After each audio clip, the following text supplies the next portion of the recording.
Welcome to some new r/malicious compliance stories, where people comply to the letter but not the spirit of a request. I hope you had a great day. Thanks for all the likes and comments on the last video.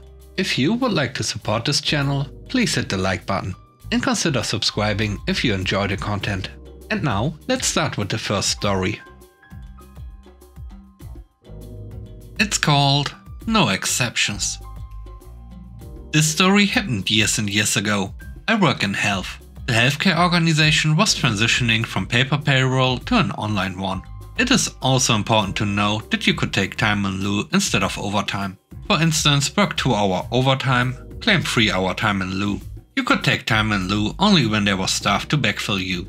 Itself, and backfill never happened, so you could never take time in lieu leave. Yet people still used to clock up a few hours of time in lieu just in case. We were all sent off to a Q&A session about the new payroll, where time in lieu is brought up.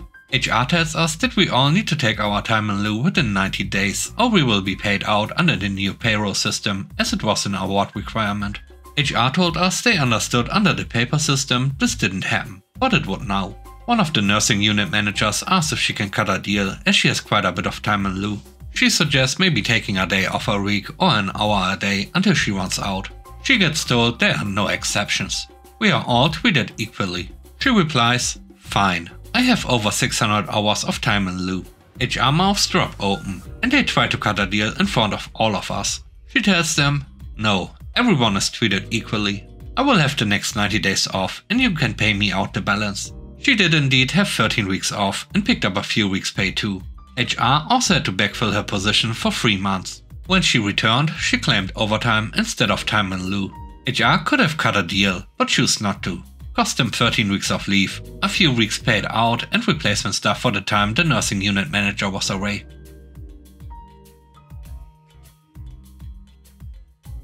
The next story is called Get the Manager. Way back in the year 2000, I worked at a big box store with a yellow tech logo. I had been there for 18 months as a cashier. We recently got a new operations manager who came from computer sales and didn't really know the registers that well. This happened during his first week as a manager. "Okay sir, that will be this amount." "Fine, here." He tossed the card onto the counter. The card was declined. "Sorry sir, your card was declined. I can run it again, or we can try another card if you'd like." "Run it again. I know there's over $1,000 on that card. It should work." He swipes the card again and it got declined again. "Sorry sir, it has declined again. It has to work. Is there anything else you can do to approve it?" "I can try to run it manually, but that will only help if your magnet strip is damaged." "Try that then." So I manually entered the details and it got declined again. There must be some way to force or bypass that. I know there's money on the card. "I'm sorry sir. If it's declined by the card company, there's nothing I can do." "This is BS. I know there's money on that card. Get your manager. Now." "Okay sir, just a moment." The manager approaches and stands behind the counter next to me. "Hello sir, how can I help you?" "Your employee keeps declining my card and I know there's plenty of money on the card. You need to override it." So the manager attempts to run the card and it gets declined again. "Sorry sir, it was declined." "I know that. You need to override it so I can take my stuff and go home." The manager turns 90 degrees to face me. "It declined. Is there anything we can do to override it?" "No sir. That decline is from the card company. There's nothing else we can do." So the manager turns 90 degrees back to face the angry customer. "I'm sorry sir. I spoke with one of our experts and he informs me there's nothing else we can do with this card. Would you like to sign up for our card and save 10% on your purchase today?" Hearing that, the customer angrily stomps out of the store. The third story is called By the Rules. I used to work as a photojournalist for a local newspaper. I used to do a bit of everything. There were days that almost all the newspaper was filled with pics I took. The work shift in the newspaper was kinda taxing, as sometimes the work shift went from 8 up to 12 hours a day, depending on the news and things happening in town. After 2 years of here and there, I was assigned to the sports section. I'm not a big fan of sports myself, since I'm more of a computer geek, so if it wasn't an e-sport, I wasn't interested. But the sports schedule was a bit over the top. There were times when there was pro baseball, basketball and even soccer in the city I was working at. And all that without even counting the school sports events. It was tiring as heck. We were 2 photographers working in the section, but since the other guy was a little old, the editor was more lenient with him. A year into the section and I was busted. My wife was annoyed since I was leaving to work at 6 AM and sometimes back till 10 PM and at times even later than that. On the weekends, if there were too many events, I surely was working. There was a season when I worked almost 2 months non-stop, but it was all voluntarily and I was paid a lot for it.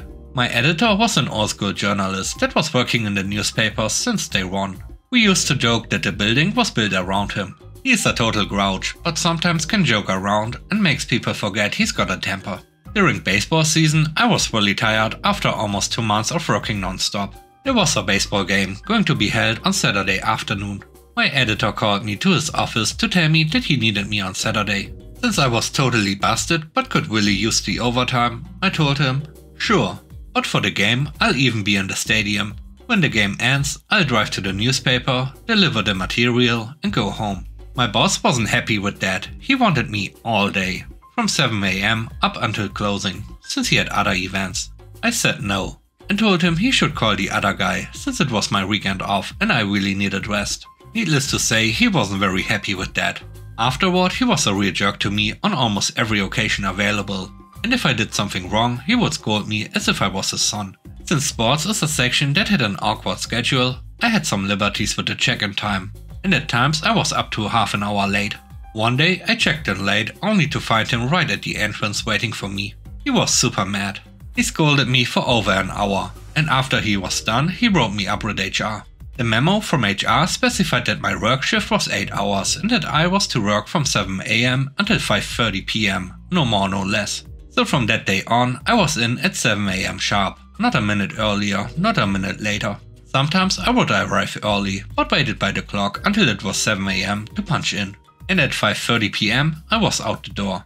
It was already a week of abiding by the rules when the editor came to me at 5:25 PM. He told me that there was this university basketball game.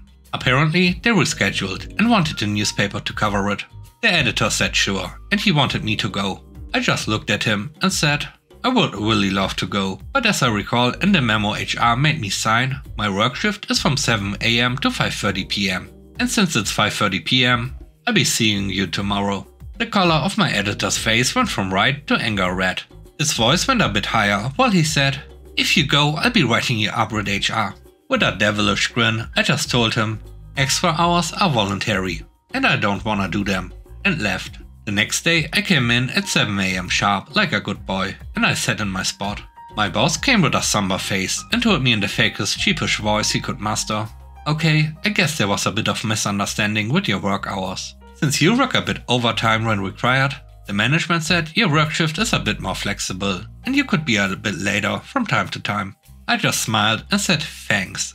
After that I went back to work, but not full throttle like before, as I was giving my family a bit more time.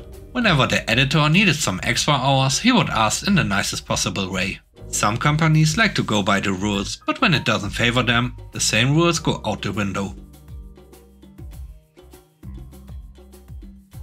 The last story is called Lost the Sale. This story actually happened last year. My mom wanted to treat herself to a much deserved new car. She got approved through her credit union and headed to the BMW dealership in our city. After she and my dad test drove a few, they decided on one and advised the salesman that they would be paying with a check from their credit union. The salesman told them that they only did in-house financing and would not accept a check, so they would need to apply through the dealer. I'm sure we can all assume why. After much back and forth and speaking with management, my parents were told if they didn't want in-house financing, they can leave. So they did.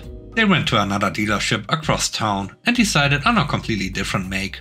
While they were at the dealership, the salesman from the BMW dealership called them and asked if they were now ready to comply in a very arrogant manner. Once he heard that they were at a different dealership, he tried to tell them that make of car was terrible and that they might be able to work with them on outside financing. My parents declined. Lost a 45k plus sale.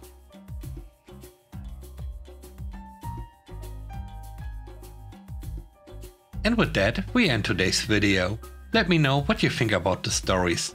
On a scale of 1 to 10, how would you rate the stories in today's video? I hope you enjoyed the video.